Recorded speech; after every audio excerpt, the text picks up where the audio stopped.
Hey, are you tired of having no results from your direct mail?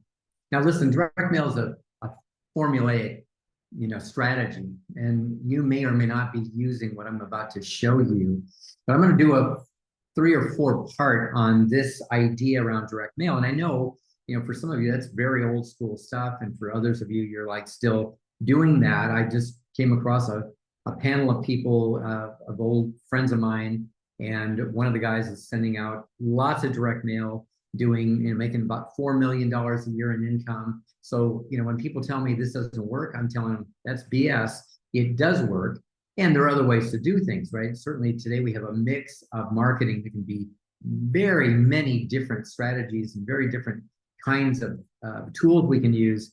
But I'm going to talk to this area around direct mail, and I'm going to break it into selecting your farm. We're going to talk about how to use every door direct. We're going to do like all these individual pieces. So I'm going to drop today in here. I want to work on just one thing. That is this whole idea of farming and the farm selection. What the heck is farming? What does that have to do with anything? What's farming? Well, if you've been in the business a relatively short time, you may not have heard the term, and most people don't really understand what it is anyway. The farm is, generally speaking, a demographic, a geographic, a psychographic group that we drip on again and again and again, much like a farm. We plant seeds and we water it, then we, fertilize it, then we watch it through time, and we garden and we keep the bugs off. And then at some point, some months down the road, we get a result, and it's called crops, right? In our case, that means we're going to water and nurture these relationships. And in time, when they think real estate, they think of you. And so you begin to see the effects of your nurturing through time that gets bigger and bigger and bigger, meaning we get some early crops and we get some later crops and we get some forever crops. And that's going to happen in farming. That's where the concept came from. Used to be, we knocked on doors, 200, 300, 400 doors, and we knocked on doors and we met the people and we made ourselves obvious and we had these relationships, and all of that was happening, and we called it farming. Well, of course, we learned a long time ago that farming this way is very slow. You can certainly go faster if you do things like direct mail. And of course, farming, if you really want to know the truth, is farming even electronically is possible, meaning it could be social media farming of an area. It could be emailing to an area where we're building a relationship with the same people over and over and over again until that relationship is their most meaningful real estate relationship. All right, so that's farming. Conceptually, you get it. Now we're going to move on. I'm going to give you 5 keys to building out, to figuring out who your farm is, what the farm is, making sure that it's a great selection for you. Okay. So number 1, let's talk about this idea of, are you a good fit for the marketplace? Meaning, do they feel comfortable with you and do you feel comfortable with them? Now, I've seen complete mismatches. Driving up an expensive car into an area where we think we will wow them, and instead what we do is we turn them off because they don't have those kinds of cars and they think you're getting rich on little people like them. I've also seen where people drive into a very high-end area, and yes, I know people shouldn't judge a book by the cover, but they do. And so they drive in with a car that maybe isn't up to speed or isn't up to that status, and people will make judgments. And so it's a mismatch. And I'll tell you that we have to make sure. Now, listen, I'm just giving you the facts. This is the way people think. I know that I am just as comfortable wearing overall waders, they're not overalls, but waders up to my chest in a fly fishing stream in Montana as I am in a tuxedo dressed for an occasion, for a charity, for a fundraiser, for a gala. And both are still me, the authentic me. They're both really me. And I want to make sure you know that. It's all about your authenticity. But which real me is the one that's going to fit the marketplace that I'm dealing with? And that's what's really important. Can we be a fit? And do they feel like we're a fit? Do I feel comfortable with these people? Can I talk their language? And if I don't have kids and a family and I'm dealing in family areas, it might be a miss. So I'm just saying, be careful with that part. Are you a fit? The second thing, probably the second most important thing, is going to be this idea of turnover rate. And is there enough inventory turning? Is there enough homes turning? And we got to make sure that we actually are looking at the percentage of homes turning. And what I will tell you is a pretty traditional, standard, normal, any time of the year, any time, any seasonal thing, even in economic downturns and upturns, upswings. What I would say, upturns. All right, so upswings. What I would say is that there's 5% is pretty much a normal turnover rate. 5 out of 100 homes are going to turn this year. Now, in some markets, that could be 8, 9, 10%, depending upon the turnover rate, the kinds of things, maybe lower end turns faster, higher end sometimes turns slower. You know, there may be condo buildings where the turnover is hot, or maybe the low end on the lower sides, not the upper end. So again, all these are factors. You got it? All these are factors. So I need to know my percentage of turnover rate, and 4% is lower, 3% not so good. If homes are just not turning, I can be popular, I can be known, they're going to know me, like me, trust me, remember me, but they're not selling.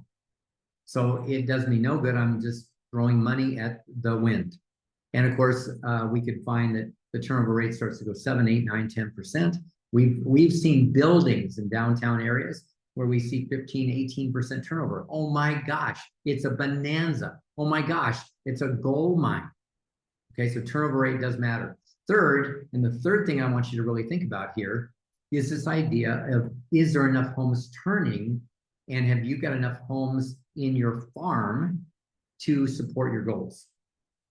So I've seen people knock on 300 doors a month. Okay, great, let's do that.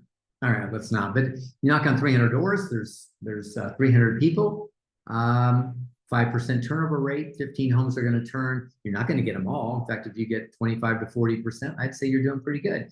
And that means you've got between 3 and 5 homes. By plan, you've got 3 to 5 homes. So I'm going to suggest to you that having more homes in the marketplace, in your farm, is going to be critical. But how do you know how many?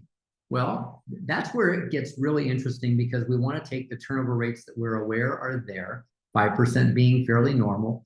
And then we want to look and say, okay, how many units do I want to do this year out of my farm? Now, again, I can get units sales from other places. I can get buyers and sellers from other places. But I'm saying, if I'm planning that my farm is paying off at this rate, where I want 20 listings taken out of this farm, then I need to make sure that the numbers will back that. So I want you to take that number and multiply it by 2.5.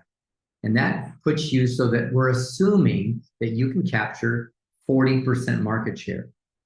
So in other words, multiply the 20 units, it could be 10, it could be 30, it could be 50, but multiply the 20 units, we're going to use as our example, by 2.5. That means you're going to have 50 homes that need to be turning, so that your 40% is 20, which is what your number was. Now, of course, the next question becomes, how many have to be in the whole farm for there to be 50 turning at the turnover rates? Now, we're assuming, again, 5%. We could go 4% or 6%, 8% or 3%, but we're going to assume 5% for our rough numbers. What number is it that 5% equals 50 units?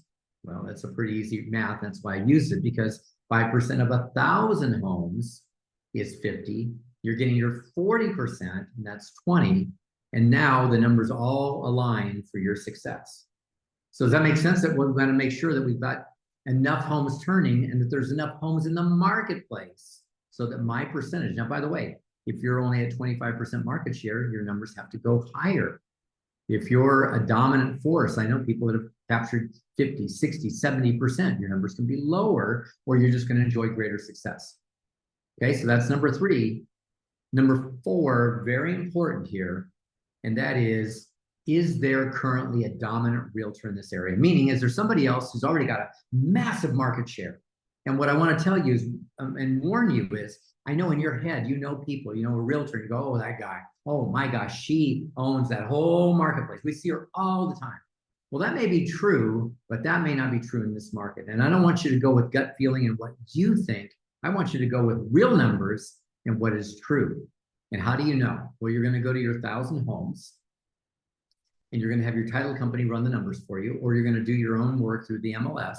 You're going to pick all the home sales that sold in that area last year. You might even consider 2 years last year. And then you're going to take all the homes that were sold and you're going to say, wow, John Smith sold 8 of them. Sally Jones sold 7 of them. Jenny sold 4 and so-and-so sold 2 and everybody else sold 1. All right, so that's where we're going to get our business from right there. But I want to make sure that we're not going into a market where somebody dominates.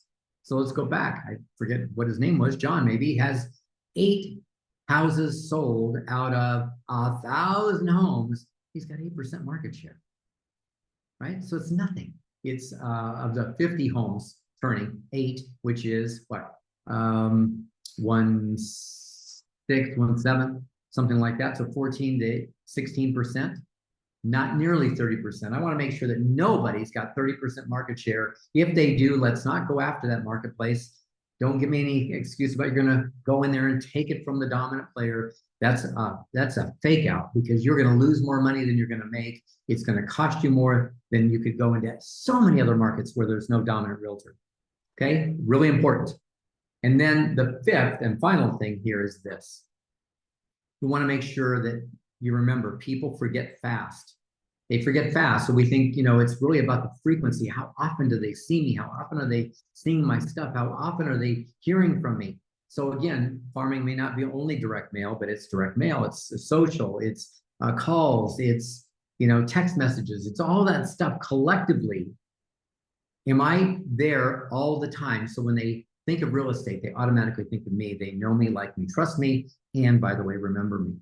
So if you'll go with those 5 factors, right, making sure that, yes, you're a good fit for the marketplace, that number 2, you've got the turnover rate to support it. Number 3, that you're matching your goals against that turnover rate. Number 4, that you are absolutely watching out for that dominant realtor. And number 5, that you're doing the frequency. And in another video, we'll talk about the how much and how often and which pieces, because that's going to be your next question. Which pieces do I send if I'm sending that often? Okay, so we're going to handle it all. Hope you enjoyed the video. Listen, do me a favor. If you liked it, give me a thumbs up. Go down and put some questions here, comments.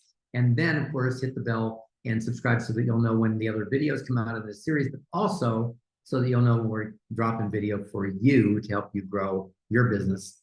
Don Hobbs, I'm out today. Bye.